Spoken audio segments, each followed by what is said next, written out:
c'est Loulou et vous êtes dans Fauteuil Pop où nous allons parler aujourd'hui de psychopathes ridicules, de super-héros convaincants et d'actionneurs mou genoux. On est en septembre et c'est la rentrée. Pour oublier qu'on a retrouvé le chemin de l'entreprise ou de l'école, quoi de mieux qu'un léger retour en arrière. Retour donc en juillet et août pour parler de trois bobines entre la douche froide, le navet navrant et la bonne idée réjouissante. Trois films d'été normalement spectaculaires, divertissants et généreux, mais ne vous y trompez pas, mes braves, il s'agit d'une publicitaire mensongère dans deux des cas. Bienvenue dans une émission charmante et mesurée qui défonce l'ambulance à coups de bazooka ou déclare sa flamme sans retenue. Bref, au programme d'aujourd'hui, nous avons une version horreur mais soporifique de La Croisière s'amuse, un buddy movie français made in Netflix totalement foireux, et un film de super-héros à problème, mais rempli d'idées et d'un esprit punk. Mais avant de débuter les festivités, attention, disclaimer, ici je divulgage, alors gare aux spoilers. Pour commencer, parlons de Dangerous Animals, du réalisateur australien Sean Byrne. Une surfeuse intrépide est kidnappée par un tueur en série obsédé par les requins. Séquestrée sur son bateau, elle va devoir se battre pour survivre face à tous les prédateurs. Je ne peux vous recommander qu'à moitié le film de Sean Byrne. Nous sommes typiquement devant la série B où certains choisiront de voir le verre à moitié plein quand d'autres le verront à moitié vide. Oui, c'est un film de série B d'une durée d'1h38, donc plutôt court. Oui, c'est un film entre survival et shark movie. Oui, il y a du gore, des requins, un bad guy, mix entre le Capitaine Queen des Dents de la Mer et le redneck psycho de Wolf Creek. Et oui, il y a aussi un personnage qui va devoir surmonter différentes épreuves. Et le film fonctionne à de nombreux moments, comme cette séquence incroyable où intervient un grand requin blanc vraiment terrifiant. Mais oui, mes braves, il va falloir nuancer le propos des youtubeurs qui en ont fait la série B horrifique de l'été et qui les dressent comme la réponse au blockbuster formaté façon Jurassic World Renaissance. Il y a pas mal de longueur et de platitudes visuelles qui trahissent la difficulté à transcender un concept de départ alléchant. Le film ne tient pas la comparaison avec des survival ou des torture porn connus comme le Frenchie Frontière de Xavier Jans ou une série B qui sent bon le vidéoclub comme Une virée en enfer 2 de Louis Morneau. Dans chacun de ces deux titres, il y avait une bonne dose de cruauté, mais aussi une mise en scène, une écriture et un montage. En clair, c'était du vrai cinéma et du train fantôme vivifiant. Jans et Morneau faisaient voler en éclats un canevas cliché composé de jeunes adultes confrontés à un psychopathe. Au final, les corps, les esprits et les apparences étaient battus en brèche. Nos certitudes étaient ébranlées. Chez Sean Byrne, l'ensemble souffre d'un mal très répandu dans les petites péloches du genre. La structure est codifiée et figée. Rapidement, l'intrigue s'enferme dans un bateau et les plans fixes au look télévisuel s'enchaînent. Déjà, la première séquence sous-marine est d'une laideur visuelle digne d'un nanar de chez New Image. Ainsi, dès les premières minutes, on a peine à croire à la présence des squales. On se croirait dans un Shark Attack ou dans Shark in Venice, où les images de squales sortaient tout droit d'un reportage du National Geographic. Ensuite, la mise en place est ultra conventionnelle, malgré la tentative de construire Zephyr comme une final girl caractérisée par un tempérament libre. Le kidnapping et la séquestration qui composent le deuxième acte sont rythmés par des chants contre chants tellement gênants et on est à peine réveillé par une cruauté qu'on sent un peu bridée. Une love story avec un personnage masculin secondaire vient adoucir Zephyr pour définitivement, en fin de film, la faire rentrer dans les normes. La sous-intrigue avec le belâtre qui essaie de retrouver la belle surfeuse ne provoque pas plus de sentiments d'urgence et de suspense. Et on a déjà vu beaucoup mieux que le cabotinage de Jay Courtney, même si la prestation est amusante. Pour enfoncer le clou, on peut se dire, en voyant la fin, qui sent bon la morale de Cubeni, que le film est une véritable occasion manquée. Oui, on n'est pas dans le caniculaire haute tension d'Alexandre Aja, où pendant une bonne heure de film, Cécile de France jouait au jeu du chat et de la souris avec un Philippe Naon en boogeyman terrifiant. La mise en scène inventive d'Aja pouvait provoquer un vrai sentiment de terreur, de claustrophobie et de malaise. Au final, Dangerous Animal est dépourvu de tout ça, mais il vous occupera peut-être pour une fin de soirée avinée. Il est pourvu d'un dernier acte vraiment sanglant et spectaculaire. Mais il ne mérite pas qu'on dépense notre argent, car avec ses personnages et ses situations aux trois quarts molles et chiantes, il aurait largement pu faire l'objet d'une sortie sur une plateforme. Poursuivons sans plus attendre avec Les Orphelins d'Olivier Schneider. Lorsque leur ami d'enfance meurt à la suite d'un accident de la route, Gabriel et Idriss vont devoir s'entraider. Amis d'enfance brouillés depuis leur départ de l'orphelinat, ils vont devoir sauver la vie de la fille de la défunte. Voilà un film qui est, je trouve, tellement laborieux et frustrant. Pourtant, ça commence pas trop mal, avec une mise en bouche qui a tout du film de vengeance. Le violent accident automobile qui clôture la séquence d'ouverture a le mérite d'être impressionnant et intervenant dans le récit avec une vraie brutalité. Le montage est efficace, sec et nerveux. Là, on se dit qu'on tient un sympathique polar avec des personnages attachants. Le personnage de Sonia, Leila Lakhti, jeune fille avec du caractère, est correctement caractérisé. Ceux de Gabriel, Alban Lenoir et d'Idriss, Dali Ben Salah sont introduits avec une fine pointe d'humour. La présentation des différents personnages est convaincante et l'atmosphère de drame semble éviter les pièges du manichéisme facile. Mais à la fin du premier acte, un personnage meurt et c'est alors que le scénario ne sait pas comment faire évoluer le récit. Deux séquences censées présenter sous l'angle de l'action les deux amis d'enfance font l'objet d'un montage alterné. Et j'ai envie de vous dire, pourquoi pas. Mais les séquences sont expédiées à la vitesse de la lumière. Je n'ai pas eu le temps de comprendre qui est qui. Heureusement, un dialogue minimaliste sorti de nulle part viendra révéler que l'un est policier et l'autre l'homme de main d'un gang. Mais les soucis ne s'arrêtent pas là. On a ici un film d'action où la première heure est quasiment dénuée d'action. C'est un comble. Les quelques échanges musclés nocturnes autour d'une demeure cossue sont à peine visibles. Et là, on se dit que les effets de montage de l'introduction était une erreur. Le film aurait-il souffert d'une production, d'un tournage ou d'une post-production à problème? J'y pense. Et là, je me souviens du remake du Convoi de la peur sorti l'an passé, également sur Netflix. Un film gênant où l'action semblait en permanence téléphonée, bâclée et avoir été filmée sans chorégraphie, mise en scène ou conscience du montage. Certains moments du film de Schneider donnent cette impression de ne pas avoir été réfléchi pour s'intégrer au reste. Finalement, les seules scènes d'action potable apparaissent au bout de facile 3/4 d'heure, mais une course-poursuite s'interrompt un court moment et le levier scénaristique pour la relancer n'est pas travaillé ou expliqué. Les héros se font immobiliser par les méchants, qui leur enlèvent un témoin sans qu'il n'y ait le moindre coup de feu, la moindre empoignade. Alors là, je me dis, le super flic et le porte-flingue ultra cool, ils se sont fait blouser comme ça. Ils ne réagissent pas. Bon, en fin de compte, la course-poursuite reprend. L'un se lance à pied pendant que l'autre emprunte une voiture, mais la caractérisation des personnages dans l'action est inexistante.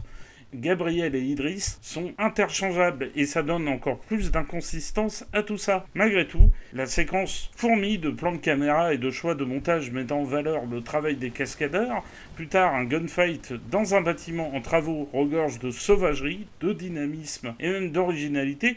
C'est comme si le film avait été la victime d'un remontage express, ou bien la production, l'écriture, le scénario, la réalisation et le montage ont été effectués par des équipes différentes qui ne se sont jamais concertés. On pourrait aussi se dire que le réalisateur, ancien cascadeur sur les 2 derniers James Bond, avec Daniel Craig, a pensé avant tout aux séquences d'action, pour ensuite construire un film entier tout autour.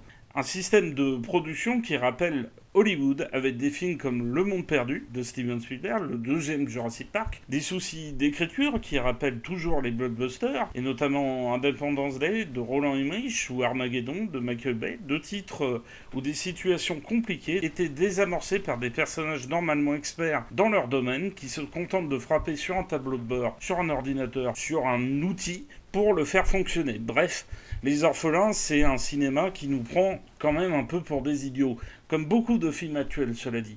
En parallèle, le film de vengeance essaye de ramener sa fraise au milieu des codes maltraités du buddy movie. Une nantie corrompue fait les frais des carences de l'écriture. Elle accuse de façon un peu trop aveugle, comme ça, les persos principaux du meurtre de son fils. Elle a pourtant assisté au suicide de ce dernier, dont elle est l'une des causes. J'arrête ici le massacre, mais les innocents, c'est vraiment pas bon. N'écoutez pas les youtubeurs qui vous disent le contraire, c'est bourré de problèmes, et ça en est totalement indigeste.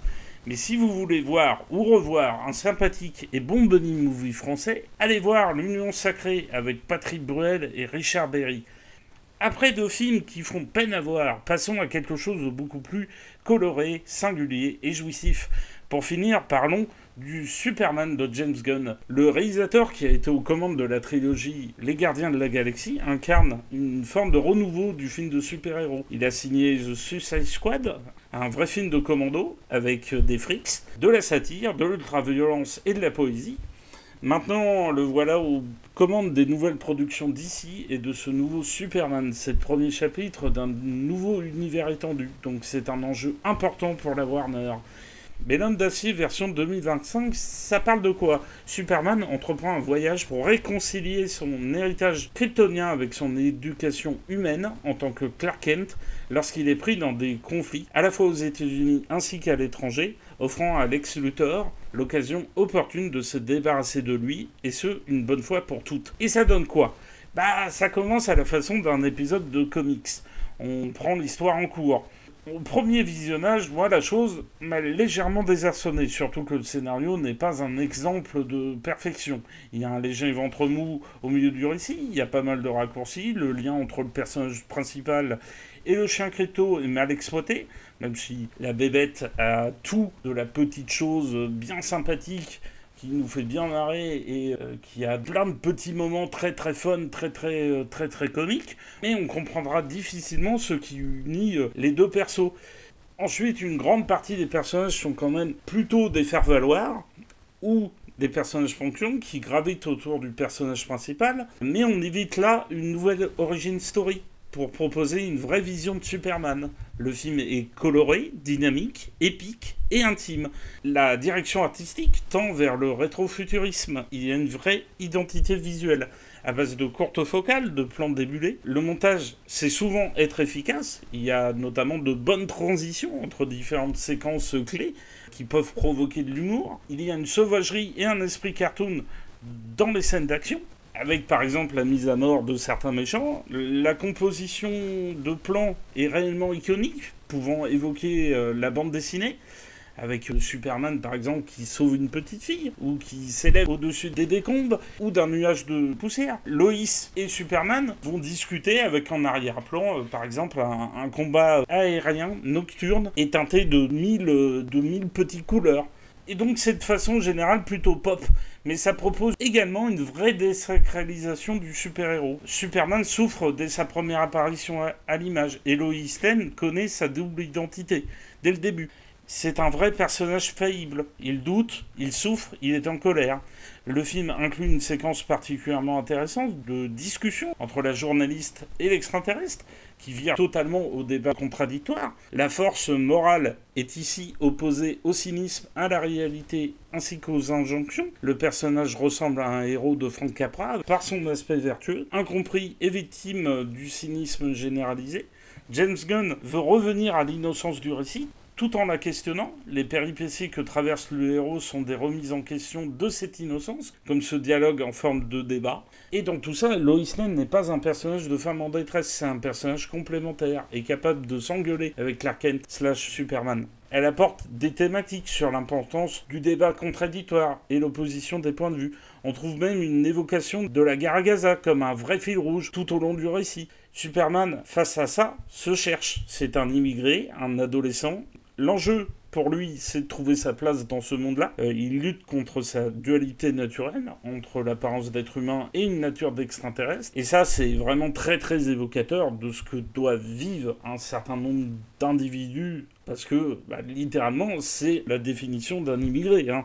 Et on sent une véritable immaturité ainsi qu'une frustration dans les colères du personnage, qui sont à la fois terrifiantes et pathétiques. Le boy scout sincère est scruté, jugé et accusé. L'intime et le touchant sont animés par une sensibilité palpable que fait ressortir le jeu des comédiens. Face à Superman, Lex Luthor peut faire penser à Elon Musk ou à Donald Trump. Il manie la vérité et le mensonge, il mène des campagnes de désinformation, de fake news et de dénigrement sur Internet avec une armée de singes qui se cachent derrière des faux comptes pour envahir les réseaux sociaux. Voilà donc un long métrage qui utilise scénaristiquement tout ce qui définit notre quotidien. Entre la hype des réseaux sociaux, certains conflits de par le monde, les pertes de popularité, mais aussi la remise en cause des idoles, des symboles, des croyances et des religions. La Némésis est véritablement terrifiante car elle est calculatrice, stratège, odieuse, cruelle. Mais elle aussi verra le vernis de l'apparence sauter, car elle est à la fois jalouse et souffrant d'un complexe de supériorité.